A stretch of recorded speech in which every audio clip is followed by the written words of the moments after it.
Well, it's finally happening. Over 5 years since Warhammer The Old World was announced, Grand Cathay is finally hitting the tabletop, and it's shaping up to be one of the coolest armies in Warhammer right now. The big reveal came at AdeptiCon 2025, and we got our first proper look at the core models making up their Battalion box, plus a few exciting extras. And I've got to say, this is a fantastic start for one of the most anticipated factions in the game.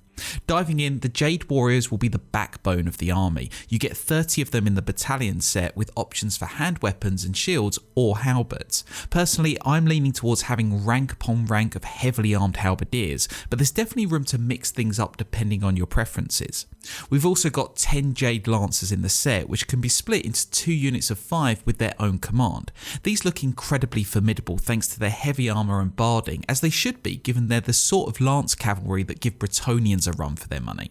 And then there's the Cathayan Grand Cannon, my favourite model from the set. You get 2 of them, and either can also be built as a fire rain rocket battery. Anyone who's played Total War Warhammer knows exactly why that's exciting, and I think we'll see a fair few in most army lists. But it's not just the Battalion set that was shown off. Games Workshop also revealed some of the new hero units for Grand Cathay, which include the Shugengan Lord riding a Great Spirit Longma and the Gate Masters of the Celestial Cities.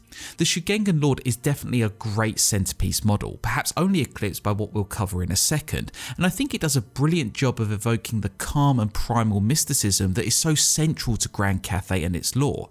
That said, the Gate Masters are said to be defensive experts, so while they're not as eye-catching, I think they'll be important hero units for players who want to secure the board while the other models in this reveal run havoc.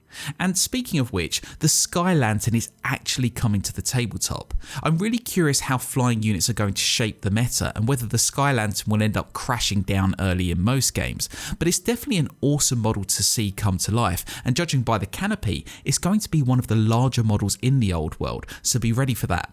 Then there's my favourite Total War Warhammer unit for Grand Cathay, the Cathayan Sentinel. I loved building entire armies of these things in the campaign, and I can see them becoming a staple in many players' armies, and not only because they look imposing on the board, but they also seem like a much easier model to paint. And topping it all off, we've got Miao Ying, the Storm Dragon, with 2 models to reflect her different aspects. I love that they've brought that mechanic in, but let's be honest, most players will probably want her in Dragon mode tearing across the battlefield.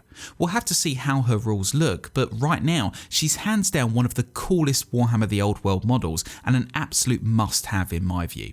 But what do you think of this announcement? Is Grand Cathay an easy buy for you? And what are you hoping to see from Warhammer The Old World throughout the rest of 2025? Let me know in the comments.